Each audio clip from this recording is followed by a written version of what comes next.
अस्सलाम वालेकुम। आपकी खिदमत में दोबारा हाज़िर हो चुके हैं जी, लेक्चर 111 का पार्ट बी लेकर।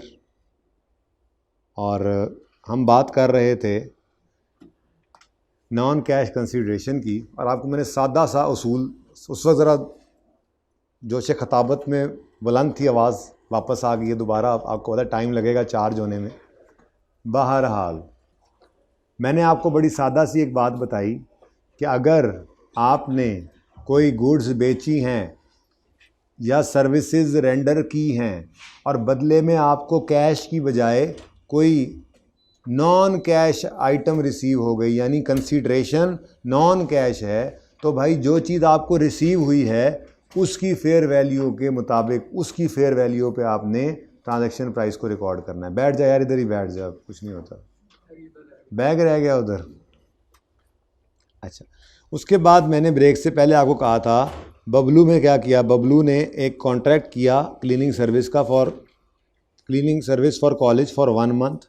इन कंसिडरेशन कॉलेज ने ऐड किया उससे कि वो उसको अपने 500 शेयर्स देंगे बबलू को, जिनकी फेयर वैल्यू 30 ईच है, और to facilitate Bablu vacuum cleaner भी देंगे जो कि 8,000 रुपये की फेयर वैल्यू रखता है।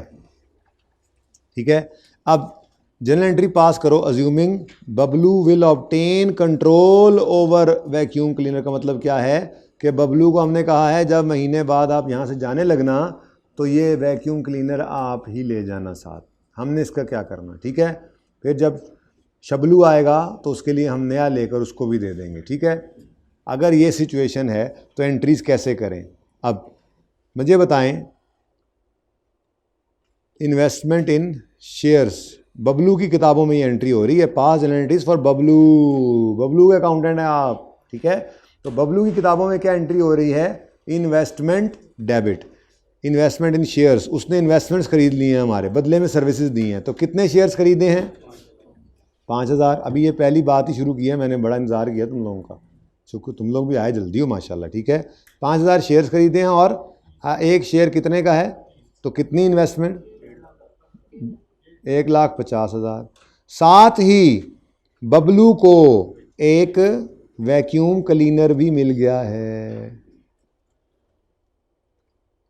और इसकी भी फेयर वैल्यू है। देखो ना, ये भी तो फेयर वैल्यू है, शेयर की भी तो फेयर वैल्यू है 30, ठीक है।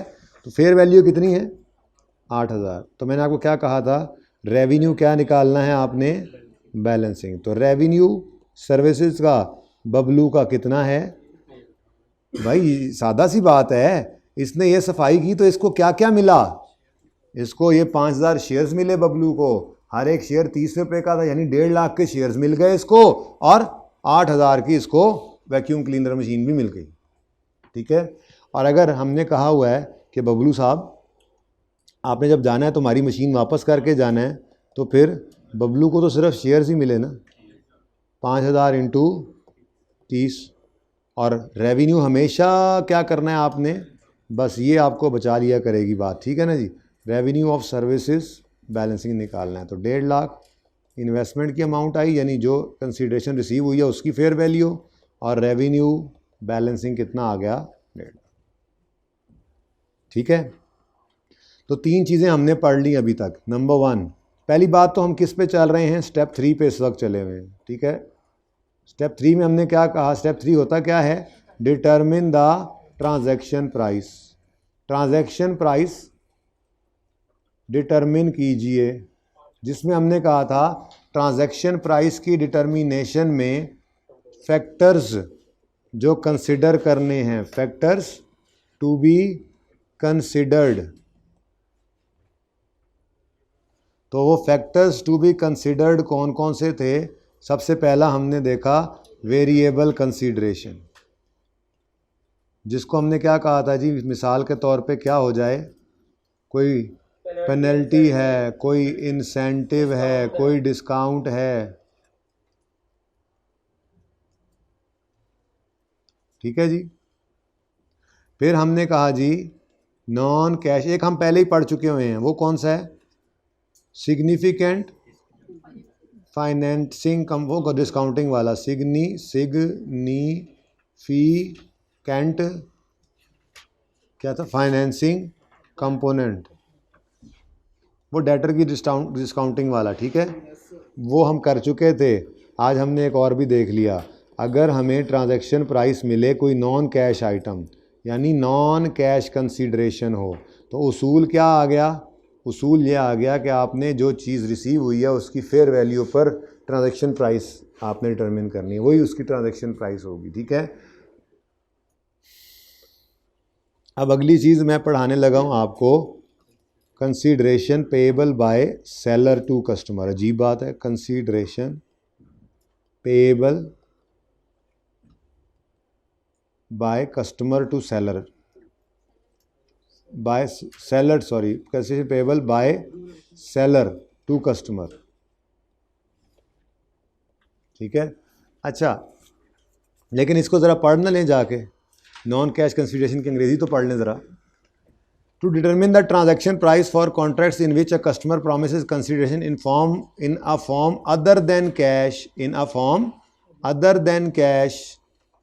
an entity shall measure the non-cash consideration or promise for non-cash consideration at fair value. अब बबलू के वैक्यूम क्लीनर वाली बात भी आ गई।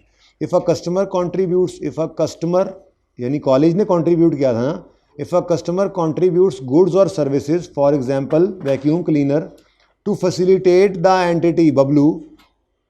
Bablu's fulfillment of contract, if college contributes vacuum cleaner to facilitate Bablu's fulfillment of contract, the Bablu shall assess whether it obtain control of those contributed goods.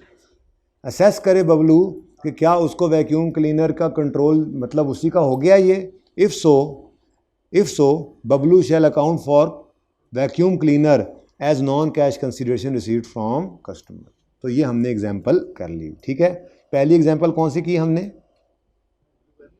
पहली example कौन सी की? बता दो सर, आप खुद देखें ना। एग्जांपल 1 साथ ही तो पढ़िए। नहीं, ये एग्जांपल 1 और उसके बाद अभी जिसमें बबलू को वैक्यूम क्लीनर भी दिया, ये साथ ही पड़ी हुई है उसके आगे, एग्जाम्पल 2। ये 1 और 2 की हैं अभी, ओके। अच्छा जी, अब अगली बात वो है जी consideration payable to a customer. देखो अजीब सी बात है, आज तक हमने तो यही देखा था कि कस्टमर दुकान पे आया, ठीक है, ये जलाल सन्स, ठीक है जी,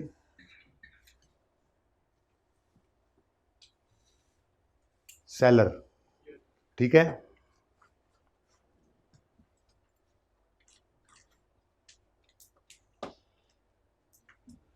ये महमूद है। अच्छा, जलाल सन्स ने ना, महमूद जो है ना वो मिसाल के तौर पे कपड़े का कारोबार शुरू किया हुआ इसने, ठीक है। इनके इलाके में जो है वो खद्दर बड़ी मशहूर है, वैसे वो कमालिया की मशहूर है, लेकिन चलो कमालिया लैया मिलता जुलता है, लिया तो है ना एंड पे जी। तो महमूद जो है वो कुछ कपड़े लेकर आया और आके उसने जलाल सन्स को कहा, या मेट्रो या जो भी बड़ा स्टोर था उनको कहा कि आप ये चीज़ें मेरी रख लें अपने पास, ठीक है, गुड्स का रुख इस तरफ, ठीक है जी। लेकिन साथ ही उसने क्या कहा, आप मुझे पैसे दे दीजिए, लेट से 1000 रुपये, ठीक है जी। 1000 रुपये की ये चीज़ें महमूद ने जलाल सन्स को बेच दी। अगली बात, अब जलाल सन्स वालों ने कहा यार ठीक है आप जाएं, ठीक है, आ गई चीज़ें, पैसे भी दे दिए हैं। नहीं, वो थोड़ा सामने करके लगाएं ना, इधर ऐसे बंदा यहाँ से ऐसे, ये दरवाज़ा है ना, दरवाज़ा ऐसे, ये दरवाज़ा है, ठीक है, ये दरवाजे से जैसे ही बंदा एंटर हो ना, यहाँ पे करके एक अलमारी हो, उसमें ऐसे करके ये कपड़े टंगे हुए हों, ये वाले, ठीक है। और भाई सही है, तो ये जैसे ही कोई आए ना, सबसे सामने लैया की खद्दर ऐसे लगाओ, ठीक है, महमूद खद्दर सबसे सामने ये लगाओ, आते साथ आते साथ सामने ये होना चाहिए। लाइसेंस वाले कहें जाओ यार काम करो, नहीं यार प्लीज़ कुछ कर दें यार, मेहरबानी करें आप। ठीक है, अगर ये करना है ना तो फिर आप ऐसा करो, आपको पता है यहाँ पे ये अलमारी लगानी पड़ेगी और ये सारा कुछ है, और मतलब तो आपका है, मकसद तो आपका है, मेरा तो नहीं है, ठीक है। इसलिए ऐसा करें, आप 5 रुपये मुझे अभी दे दें, 5 रुपये मुझे अभी दे दें। अब देखो नॉर्मली क्या हुआ करता था, normally consideration payable by customer होती थी टू सेलर, सेलर महमूद है यहाँ पे, ठीक है ना जी। लेकिन आज तो अनहोनी हो गई, आज तो अनहोनी हो गई, आज तो सेलर पे कर रहा है कंसीडरेशन टू कस्टमर। कैसी अजीब बात है, तो वो अजीब बात यही है, आपके सामने आ गई, ठीक है। सिचुएशन समझ आई है, ठीक है। कि कभी कभी ऐसा होता है कि सेलर गुड्स बेचता है, उसके अगेंस्ट पैसे तो ले लेता है, लेकिन साथ ही सेलर कुछ पैसे कस्टमर को देने पड़ जाते हैं, सेलर को इस किस्म के कोई काम करने के लिए, स्पेसिफिक अपनी रिक्वायरमेंट के लिए। तो स्टैंडर्ड कहता है मिस्टर महमूद सेलर, तुम बताओ तुमने क्या कमाया। कह रहा है 1000। स्टैंडर्ड कह रहा है नहीं, तुमने 1000 नहीं, 50 तो कर दो, तुमने 1000 नहीं, तुमने 950 कमाया है। नेट में तुमने क्या कमाया, 950। तो ये है तुम्हारी ट्रांजैक्शन प्राइस, इसको नहीं कहना तुमने। ये कॉन्सेप्ट है असल में कि अगर कोई consideration payable by seller to customer आ जाए तो ट्रांजैक्शन प्राइस को उससे एडजस्ट कर लेना है। पुराने स्टैंडर्ड में पता है क्या होता था, असल में कहानी गेम समझा करो, असल गेम क्या होती है वो समझोगे ना, अगली बात समझ आ जाएगी। पहले स्टैंडर्ड में होता था कि सेल बुक कर ली थी, महमूद में सेल बुक करता था 1000 की, और नीचे जाके यहाँ पे जाके सेलिंग एक्सपेंसेस के अंदर लेस करता था डिस्ट्रीब्यूशन कॉस्ट। ये डिस्ट्रीब्यूशन कॉस्ट है, सेलिंग कॉस्ट है, सेलिंग कॉस्ट ही है ना, मार्केटिंग सेलिंग सामने रख कर बिकेगा, ठीक है ना। सेलिंग एक्सपेंस के तौर पे रिकॉर्ड कर लेता था 50। स्टैंडर्ड ने आके कहा ये यार ये गेम है ना, कोई मुझे पसंद नहीं है, ठीक है ना। ये 1000 का रेवेन्यू बुक करके नीचे एक्सपेंस बुक कर रहे हो, एक कोई चक्कर नहीं है। आप 1000 में से ही 50 माइनस करो, फेस पर ही 950 दिखाओ, यूज़र को धोखा मत दो। यानी ट्रांजैक्शन प्राइस को आपने नेट कर लेना है अगर कोई consideration payable by seller to customer हो। एग्रीमेंट एक होना ज़रूरी है, ये इसी एग्रीमेंट की बात हो रही है कि इसके अंदर महमूद ने 1000 रिसीव किया है, लेकिन इसी कॉन्ट्रैक्ट में महमूद ने 50 रुपये जलाल सन्स को पे भी कर दिए। कपड़े भी दे रहा है, ये कपड़े, ये गुड्स, ये कपड़े थे, ठीक है ना जी। ये हैंगर असल में ना आप कपड़े ऐसे ही हैं बस, ठीक है, ये हैंगर, ठीक है ना, बस ऐसे ही। ये कपड़े दे रहा है, साथ पैसे भी दे रहा है। अजीब सेलर है, गुड्स भी देता है, पैसे भी देता है। तो क्यों दे रहा है पैसे, थोड़े से ही होंगे, हमेशा कम ही होंगे, ठीक है ना। क्यों देता है, इसी किस्म की कुछ सेटिंग के लिए। तो फिर स्टैंडर्ड कहता है इसका मतलब तुमने 1000 नहीं कमाया, तुमने 1000 कमाने के लिए 50 खर्च भी तो किया, तो तुमने अल्टीमेटली इफेक्टिवली 950 ही कमाया है। तो ट्रांजैक्शन प्राइस क्या है, 950, ठीक है। अगर डिलीवर कर दी हैं गुड्स, ठीक है, तो 950 पे सेल बुक कर लो। और अगर सिर्फ अभी उनसे पैसे ले के वादा कर आए हो तो अभी लायबिलिटी बुक करो, और फिर वो बात की कहानी होती है, वो अलग है। फिलहाल क्या है, कॉन्ट्रैक्ट कितने से रिकॉर्ड करो, 90 से। ये नहीं कि 100 से करके बाद में 50 का एक्सपेंस, 1000 से करके बाद में 50 का एक्सपेंस, ये नहीं करना, ठीक है। अभी नेट करो जी, बोलो जी। नहीं जी, बाद में भी तो इसमें फायदा देना ही है, जो ये अलमारी रखी है तो इसमें तो बाद नहीं, स्टैंडर्ड ने ऐसी बात नहीं कि स्टैंडर्ड ने यही कहा है कि इस ट्रांजैक्शन के अंदर, ये तो मिसाल के लिए आपको ये बता दिया गया, ठीक है। हो सकता है वो अलमारी डिस्पोजेबल ही हो सकता है ये किराया हो सकता है ये किराया हो, यहाँ पे अलमारी उन्होंने लगाई हो, लेकिन वो कहें भाई ठीक है हर दफ़ा आपको 50 रुपये देने पड़ेंगे। तो वो सवाल स्पेसिफिकली कोई सिचुएशन बताएगा तो वो तब देख लेंगे। फिलहाल तो स्पेसिफिक सिचुएशन आपके सामने ये है कि इस ट्रांजैक्शन के अंदर पहली बार ये 50 भी देना पड़ा है, ठीक है। अब बाद में फ़ायदा दे ना दे वो बात की बात है, फिर आप उसको एसेट बना रहे हो। यार ये तो किसी ने नहीं कहा कि इसके एग्रीमेंट में ये लिखा हो सकता है वो ये कहें कि ये कपड़े बेचने के लिए 50 रुपये दे दो, हम अलमारी लगा लेंगे, उसके बाद अगली बार आओगे तो फिर लेंगे। तो ये कॉन्ट्रैक्ट टू कॉन्ट्रैक्ट वेरी करेगा, लेकिन नॉर्मली ये 50 रुपये इसी नेचर के होते हैं कि हर बार देने पड़ते हैं, उनको डिस्प्ले सही कर देंगे, अगली बार चेंज कर देंगे, और बंदे भी आ रहे होते हैं। यूं समझ लो किराया है, यूं समझ लो आपने ये अलमारी उन्होंने लगा दी है, ये अलमारी उन्हीं के पास ही रहनी है, तो हो सकता है वो कहें भाईजान आप 50 रुपये देते रहेंगे, यहाँ पे डिस्प्ले करते रहेंगे। तो ये भी क्या है, तो यही तो वो कह रहा है, यही तो वो कह रहा है कि ये आपने पे किए हैं। प्रमोशनल स्कीम में आपने कस्टमर को पैसे नहीं पे करने होते, प्रमोशनल स्कीम में आप एडवर्टीजमेंट कंपनी को पैसे देते हो, ये आप जिसको गुड्स दे रहे हो ये उसी को आप पैसे भी दे रहे हो। तो बस ये तो एक मिसाल है, कोई भी इस तरह का मामला हो सकता है जिसके अंदर जिसको आपने गुड्स दिए हैं उसको कुछ पैसे भी दिए हैं, तो नेट कर लेना, स्टैंडर्ड ने ये कहा है।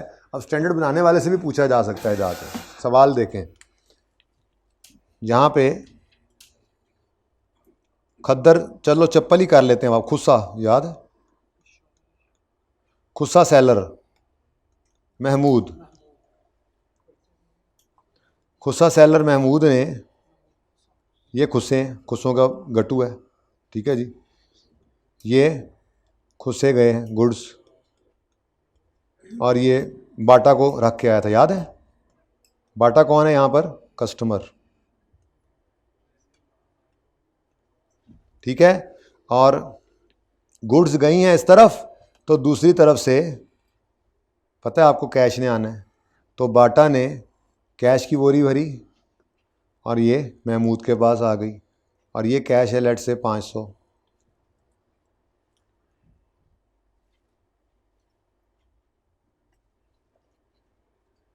चलो लेट से 500, ठीक है। उसके बाद एक नई गेम आपने देखी, भाईजान महमूद भाई जो हैं वो बाटा को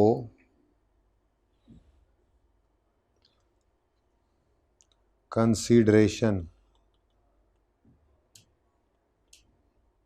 पे कर रहे हैं, या पे कर दिया या पे कर देंगे, पेएबल या paid to, important thing is customer, consideration paid to customer. ये कोई भी वजह हो सकती है, ठीक है, कोई भी वजह हो सकती है, आपसे कमीशन कहो, इसे जो मर्जी नाम देने की कोशिश करो, उन सारे नामों की वजह से ना असल में वो शायद सेलिंग एक्सपेंस बनने की तरफ चला जाता है। तो स्टैंडर्ड कहता है नहीं, अगर कस्टमर कंसीडरेशन पेएबल या paid to, important thing is customer, यानी जिसको आपने चीज़ें बेची थी उसी को आपने कुछ पैसे भी पे कर दिए, कितने थे, लेट से 100 रुपया, ठीक है। तो फिर आप बीइंग अ सेलर रेवेन्यू कितना रिकॉर्ड करेंगे, 400, ठीक है। अब वो किसी भी वजह से आप पे करें, अगर इसी कस्टमर को पे कर रहे हैं तो ठीक है। तो ये है consideration payable to a customer, ठीक है। एग्जाम्पल देखो जल्दी से, you manufactured Peshawari chappal in Peshawar and sold it to Bata for 30,000. You also paid Bata 6,000 for shelf to be installed at Bata shop for display. What is your revenue? Standard कहता है 24,000, ठीक है। Example 1 के बाद एग्जाम्पल 2 को छोड़ें फिलहाल, अभी नहीं करनी, एग्जाम्पल 3 पढ़ें। अ cloth manufacturer enters into a contract with Metro Cash and Carry. Metro commits to buy at least 20 million of items over next 12 months. The terms of contract require cloth manufacturer to make a payment of 1 million to Metro to compensate Metro for changes. Cloth manufacturer metro को cloth भी बेच रहा है और 1 million भी दे रहा है, तो ये क्या सिचुएशन बन गई, consideration payable by seller to customer, ठीक है। तो for changes that it will need to make to its retail store to accommodate the products in the shelves. How much revenue should be recognized by cloth manufacturer assuming all goods are delivered? Assume करो सारी deliver हो गई हैं, तो 20 million का वादा किया था कि वो देगा, लेकिन 1 मिलियन तो उसी को दिया है, तो फिर ट्रांजैक्शन प्राइस क्या है, 19 मिलियन, ठीक है। इसको अंग्रेजी को पढ़ के देखते हैं। ये तो सारा बर्डन एक ही ट्रांजैक्शन में पड़ रहा है। जी पढ़ने दो, क्योंकि अगली ट्रांजैक्शन के बारे में उसने नहीं बताया, अगली ट्रांजैक्शन के लिए अगली दफ़ा देखेंगे, हो सकता है वो फिर पैसे मांगे ना बेटा, ठीक है। पढ़ते हैं ना, स्टैंडर्ड पढ़ लें। Consideration payable to a customer include cash amount that an entity pays or expects to pay to customer. बस आगे क्या लिखा है, और to other parties that purchase the entity's goods. छोड़ो इसको, आगे कहता है consideration payable to a customer also include credit or other items, ठीक है, that can be applied against, इसको छोड़ें वैसे, entity shall account for consideration payable to customer, इसको पढ़ें अभी, entity shall account for consideration payable to a customer as a reduction of transaction price and therefore of revenue. बस उसने कह दिया ना, स्टैंडर्ड बनाने वालों को मसले मसाइल थे तो उन्होंने कह दिया, उनको भी नज़र आ रहा होगा कि अगर दोबारा रीयूज़ हो जाता है तो एक ही पे पड़ गया तो पड़ गया, ठीक है ना, एक बार सेट हो गया ना रेवेन्यू, अब आगे वो खर्चा तो रिकॉर्ड नहीं ना होगा, कोई मसला नहीं है। स्टैंडर्ड बनाने वालों ने कह दिया कंसीडरेशन पेएबल टू कस्टमर जो होता है उसकी ट्रीटमेंट क्या है, उसको अकाउंट फॉर करना है as a reduction of transaction price and therefore revenue, clear cut, कोई इसमें हमें इंटरप्रिटेशन की ज़रूरत भी नहीं है, इतना साफ उसने लिख दिया, ठीक है। अब जो मसले मसाइल हैं बेसिकली ना बेसिस ऑफ कंक्लूजन पैराग्राफ्स के अंदर लिखी होती हैं ये लड़ाइयाँ झगड़े, लेकिन कंक्लूजन फिर निकाल के उन्होंने कहा होता है कि बस यही कर लें, अब उसको छोड़ें, वो पार्ट सी तो आपने वैसे ही पेटी में रखा हुआ है। Next, if entity shall record the reduction of revenue when or as the either of following entity, इसको भी ना पढ़ें, ये इंशाल्लाह कर लेंगे, फिलहाल सिर्फ इतनी सी बात आपको समझा दी और पढ़ा दी, ठीक है। तो 4 चीज़ें पूरी हो गई जी, बस अब इसको ख़त्म करते हैं, बाकी बातें अब कल इसके बारे में करेंगे। पहली बात, कंसीडरेशन वेरिएबल अगर हो तो क्या करना है, डिस्काउंट इंसेंटिव पेनल्टी, ये पढ़ा हमने। फिर कंसीडरेशन अगर नॉन कैश हो जाए तो क्या करना है जी, आने वाली की फेयर वैल्यू करनी है डिटरमिन। फिर जी कंसीडरेशन अगर payable by seller to customer हो जाए, अजीब सी बात हो जाए, तो क्या करना है जी, उसको ट्रांजैक्शन प्राइस में से नेट कर देना है, ठीक है। तो ये हम क्या कर रहे थे, डिटरमिन करने के लिए ट्रांजैक्शन प्राइस, कुछ चीज़ों को हम डिटरमिन फैक्टर्स जो जिनको हम जो है वो कंसिडर कर रहे थे, ठीक है, उसमें एक हम पहले ही कर चुके थे, टाइम वैल्यू ऑफ मनी आसानी से कह दें अगर उसको कहना है तो, या सिग्निफिकेंट फाइनेंसिंग कंपोनेंट, ठीक है। इंशाल्लाह इसको मज़ीद अब कंटिन्यू करेंगे, ठीक है। फिलहाल अब मैं इसको बंद कर रहा हूँ। एक minute wait, let me check, ये एग्जाम्पल 1 और 3 कर लिए ना हमने, अच्छा एक मिनट,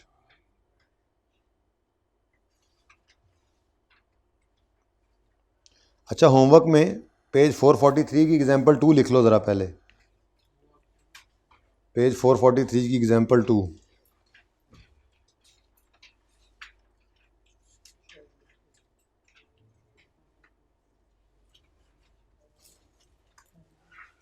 इस तरह रिवाइज कर लेना, और मतलब हम पढ़ रहे क्या, ट्रांजैक्शन प्राइस को डिटरमिन करना है, फैक्टर्स क्या कंसिडर करेंगे, तो 4 करने वाले थे, 5वां तो कोई एग्जांपल नहीं है ना, सिलेबस में नहीं है, 4 करने वाले थे ना, जिनमें से 3 को आज किया है, नॉन कैश वाला, payable to consider payable by seller to customer वाला, और वेरिएबल कंसीडरेशन वाला, और चौथा क्या था, सिग्निफिकेंट फाइनेंसिंग कंपोनेंट, तो उसकी भी रिवीजन ज़रा हो जाएगी आज, ताकि ये एक बंच में आ जाए, ठीक है। अच्छा चलें, एक और सवाल देखने दें मुझे ज़रा, फिर आगे स्टडी चैनल वाला सवाल करते हैं बस, वो तो असल में तो वो करना था।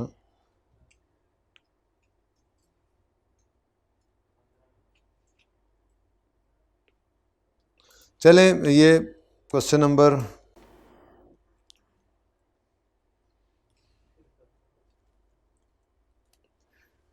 ये फिर कल ही करवा देता हूँ मैं, ठीक है, लेकिन ये निशान लगा लें, कल मुझे आते साथ याद करवाना है, हमने यहाँ से बात शुरू करनी है, ये है पेज नंबर 498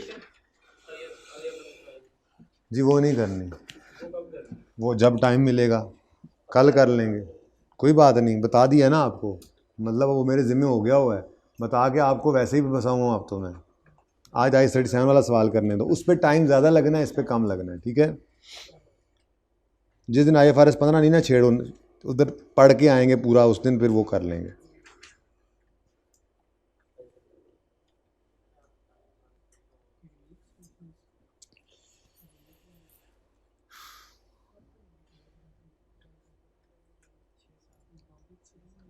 यार 2 छोटे छोटे सवाल अगर हिम्मत करके कर लेना, सबसे पहले तो IS37 में आए,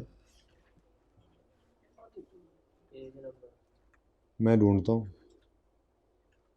एक सवाल ना छुपा हुआ है वारंटी वाला,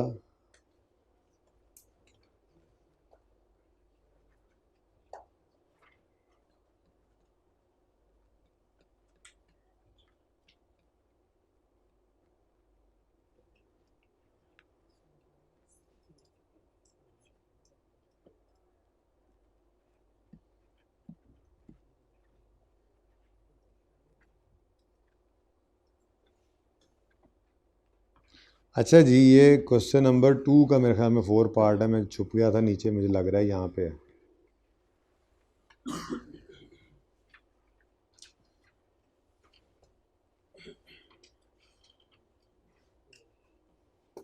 ये बदतमीज छुपा पड़ा है। चलें जी, पार्ट 4 पढ़ें इसका। ये रहता था पेज नंबर 371 पे है, पार्ट 4 पढ़ें ज़रा।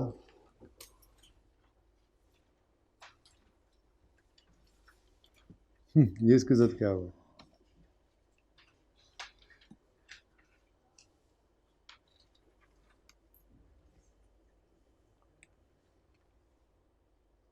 पढ़ें पढ़ें पढ़ें पढ़ें पढ़ें।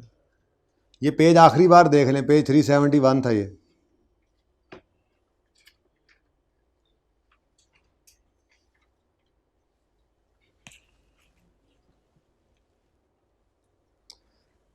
TL sells product B with a warranty of 12 months. Though the manufacturer SL provides a warranty of 8 month only. हाँ, TL कौन है फिर?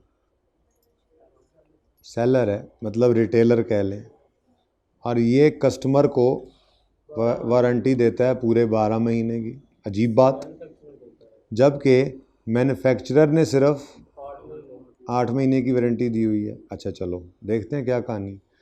Warranty services are provided by SL। Manufacturer कौन है ये तो मैंने लिखा ही नहीं, बाद में यही समझ नहीं आनी असल में। SL मैन्युफैक्चरर है, ठीक है जी।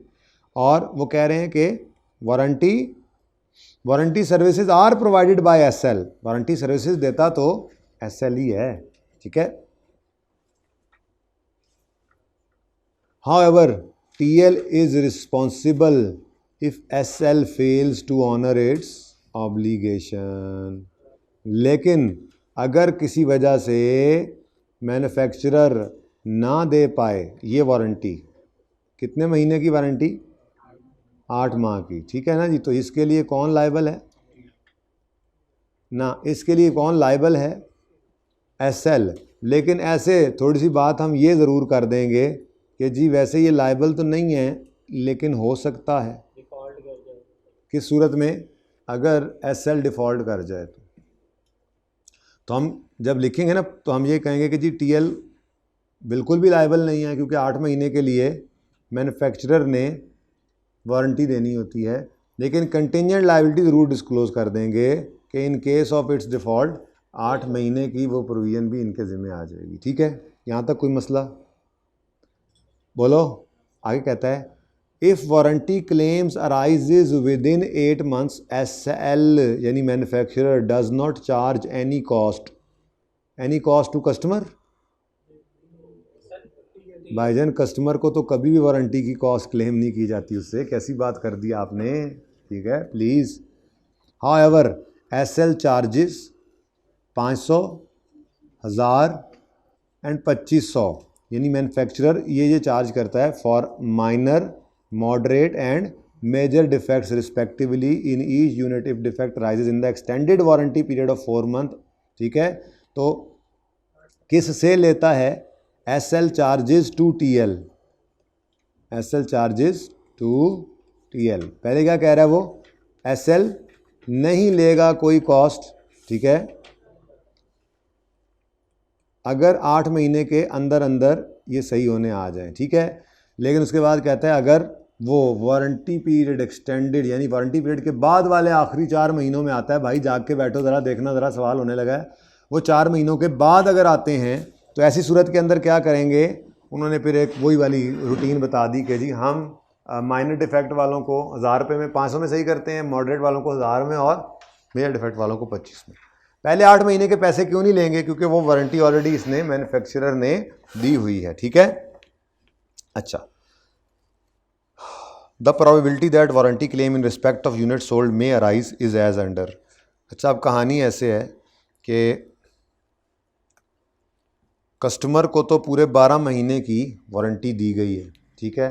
8 महीने के लिए तो लायबल है कस्टमर की तरफ मैन्युफैक्चरर, बाद में भी मैन्युफैक्चरर ही इसको वारंटी देगा, लेकिन उसके बदले में टीएल जो है वो उसको रीइंबर्स कर देगा, यानी कि 4 महीने के लिए टीएल लायबल फील करेगा। प्रोविजन बुक करनी है अगर टीएल ने तो वो 4 महीने की करे, इन 8 महीनों की तो कंटिजेंट लायबिलिटी है in case of default of manufacturer. बात समझ आई? इंपॉर्टेंट सवाल था ना, इसलिए अलग से कर रहे हैं रहता था। ठीक है, वही बात समझ आ गई। अब अगली बात है एस्टीमेट लगाया जाए। एस्टीमेट लगाया जाए, वो वाला लगाया जाए। अच्छा, अब लो भाई बच्चों, माइनर डिफेक्ट, फिर मेजर, मॉडरेट और फिर मेजर। मेरा सवाल, 12 महीने की वारंटी है, ठीक है जी, और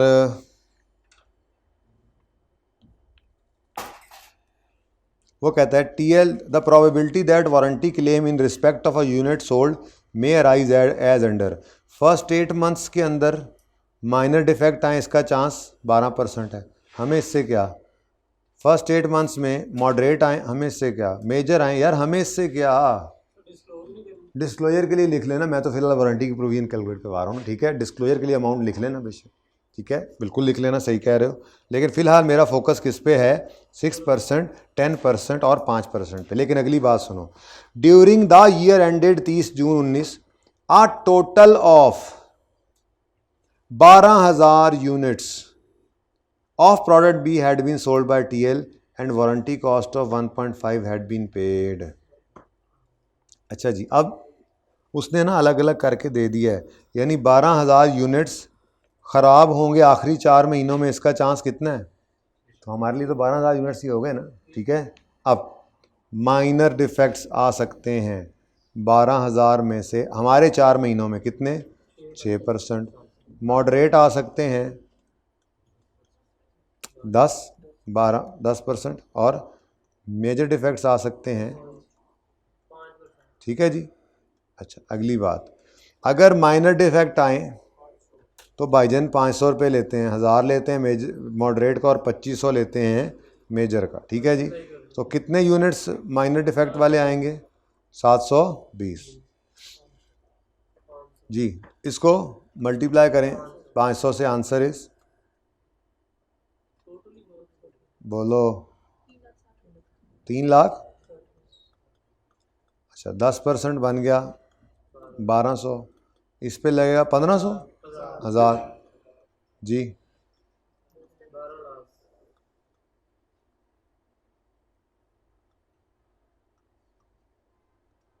उसके बाद 600 यूनिट्स मेजर डिफेक्ट वाले आ जाएंगे, 2500 जी।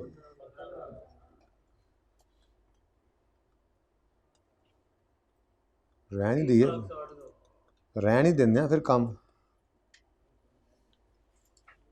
कितना जी? 30 लाख 60। अच्छा, अगली बात, रिक्वायरमेंट क्या है? Discuss how the above issue should be dealt with in financial statement, support your answer in. अच्छा जी, ठीक है। अब अगली बात भी सुन लो, डिस्कस तो आप कर ही लेते होते हो। अब during the year 30 June total of 12,000 units of product be had been sold by TL and warranty cost of 12 lakh has been paid to SL, paid to SL. अब देखो, ये हमने अपनी एसएल वाली ही प्रोविजन बुक की है जो आखिरी 4 महीनों में हम लाइबल फील कर रहे हैं। दूसरा तो हमने कंटिजेंसी शो की होगी ना, अगर लिखा होगा उसमें सिर्फ कंटिजेंट लाइबिलिटी, ठीक है। तो इसमें से 12 लाख हम पे कर चुके हैं, तो बाकी की प्रोविजन फिर नज़र आनी चाहिए, ठीक है। 18 साल। तो मैं यूँ कह सकता हूँ कि 30,60,000 एक्सपेंस है वारंटी का, कैश इतना पे हो गया है, लेस कर दें तो बाकी क्लोजिंग में 18,60,000 की प्रोविजन है। या यूं कह लें, अगर हम इसका लेजर बना लें, प्रोविजन फॉर वारंटी, ओपनिंग सवाल में तो कोई नहीं गिवन ना, एक्सपेंस 30,60,000 है, एक मिनट मैं बता देता हूँ। कैश 1200 और कैरी डाउन बैलेंसिंग, भाई इधर देख लें, वो कह रहे हैं कि 1200 यूनिट्स बेचे हैं, ठीक है, और अभी आखिरी 4 महीनों के अंदर ये आ जाते हैं, बल्कि उनमें से कुछ आए भी हुए हैं, तो इसलिए हमने एक्सपेंस रिकॉर्ड कर लिया है। अब देखो ना, लास्ट 4 मंथ तो सेल की डेट से देखोगे ना, अपने ईयर एंड के हिसाब से तो नहीं देखोगे। अगर कोई प्रोडक्ट मिसाल के तौर पे बिकी है, मिसाल के तौर पे बिकी है 1 जुलाई को, तो उसके तो अभी पहले 8 महीने ही चल रहे हैं, वो ख़त्म होंगे, फिर आखिरी 4 महीने शुरू होंगे, फिर उसके चांस है कि वो इतने डिफेक्ट वाली आ जाए। तो हमारे ईयर एंड पे खड़े होकर तो वारंटी अभी चल रही है, जो ड्यूरिंग द ईयर सेल्स हुई हैं ईयर एंड के ऊपर, वो सारी वारंटी अभी तक एक्टिव है। और ये जो हमने पे की होगी ये इस साल की भी हो सकती हैं और पिछले साल वाली भी अब हो सकती हैं, ठीक है। तो सिर्फ मूवमेंट बनानी थी यहाँ पे।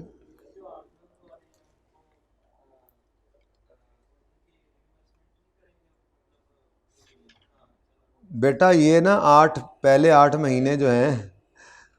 महीने जो हैं वो भी आप पे अगर डिफ़ॉल्ट कर जाए तो आप पे लायबिलिटी है, वो कहीं से रिकवर नहीं होना, उल्टा लायबिलिटी पड़ जानी है। वो हमने कंटिजेंट लायबिलिटी डिस्क्लोज़ की हुई है, यही तो आपको बताया था। ये है वो ये लाइन है, सीधी प्रोविजन नहीं है। कस्टमर की तरफ रिटेलर तब जाकर लायबल होगा अगर मैन्युफैक्चरर ना कर देता है पहले 8 महीनों के अंदर। आखिरी 4 महीनों के अंदर तो वैसे ही वो पैसे दे रहा है, इधर नहीं देगा तो उधर दे देगा, सही करवा के दे देगा, ठीक है। अच्छा, इसमें फ़र्क क्या था इसमें और 3 था आई थिंक।